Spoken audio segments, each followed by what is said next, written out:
अनूठे बलिदानी परिवार का दमकता सितारा झालामान। अगर महाराणा प्रताप का इतिहास याद करें और उसमें झालामान या झालामन्ना का जिक्र न हो, ये संभव नहीं है। खानवा के युद्ध में बाबर को लोहे के चने चबाने वाले राणा सांगा के एक सेनापति थे अज्जाजी। वे बड़ी सादड़ी के रहने वाले थे। 17 मार्च 1527 को इसी रणभूमि में राणा सांगा को बचाते हुए उन्होंने अपना बलिदान दिया था। बलिदान का ये सिलसिला ऐसा चला कि महाराणा प्रताप और अज्जाजी के खानदान की विरासत एक साथ रही। अकबर की सेना ने 1568 ईस्वी में आक्रमण किया तो अज्जाजी के पोते सुल्तान सिंह जमकर लड़े और वो भी वीर गति को प्राप्त हो गए। क्या कोई परिवार ऐसा हो सकता है जो इस तरह बलिदानों को निरंतर रखे और युद्ध भूमि में अपने प्राणों की बलिदानी देकर मातृभूमि के प्रति अपने प्रेम को प्रकट करें। जैसे जैसे मेवाड़ का नेतृत्व बदलता गया, इस परिवार के बलिदानी भी तैयार होते रहे। महाराणा प्रताप हल्दी घाटी के युद्ध में उतरे तो झालामान एक सूरवीर सेनापति के रूप में मौजूद थे। कहा जाता है विश्व इतिहास में झालामान को छोड़ ऐसा कोई राजवंश नहीं जिसने अपने राजाओं की रक्षा के लिए इतने बलिदान दिए हों। झालामान का एक नाम था दीदा।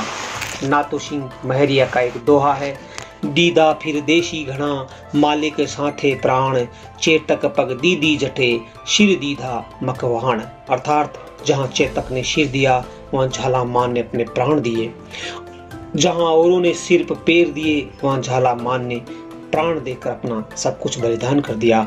मेवाड़ के शासकों पर जब जब मौत का साया लहराता दिखा, उसे लपक कर अपनी मुट्ठी में बंद करने का जिस वंश ने लगातार 7 पीढ़ियों तक इतिहास रचा, वह झाला राजवंश ही था। सच में मेवाड़ का इतिहास प्रताप की सेना के बहादुर सरदार झालामान सिंह या मन्ना जी के बलिदान से महकता है। कहते हैं कि झालामान सिंह दिखने में महाराणा प्रताप जैसे ही थे। ये झालामान ही थे जिन्होंने हल्दी घाटी के युद्ध में महाराणा प्रताप की रक्षा की थी। हल्दी घाटी के युद्ध में जिस समय प्रताप ने अपने घोड़े चेतक को मान सिंह के हाथी पर चढ़ाया और अपने भाले का जोरदार प्रहार किया तो मान सिंह तो बच गया, लेकिन उसका महावत मारा गया। प्रताप को उसी समय चारों तरफ से मुगल सैनिकों ने घेर लिया और उन्हें जख्मी भी कर दिया। ऐसे में प्रताप का रणभूमि में ज्यादा समय तक टिके रहना खतरनाक हो सकता था, क्योंकि मुगल सेना का एकमात्र मकसद महाराणा प्रताप को पकड़ना या उन्हें मौत के घाट उतारना ही था। उस स्थिति में झालामान ने प्रताप को बचाने के लिए उनका राज्य छत्र और चंवर उतार कर खुद धारण कर लिया। रणनीति समझ महाराणा प्रताप चेतक पर सवार हो निर्जन वन की ओर चले गए। राज चिन्हों से भ्रमित मुगल सेना झालामान को प्रताप समझ उन पर टूट पड़ी।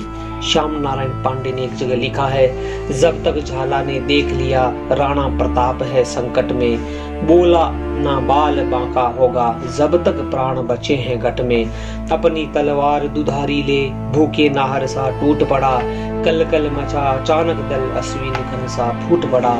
रख लिया छत्र अपने सर पर राणा प्रताप मस्तक से ले स्वर्ण पताका जूझ पड़ा, रण भीम कला आतंक से ले।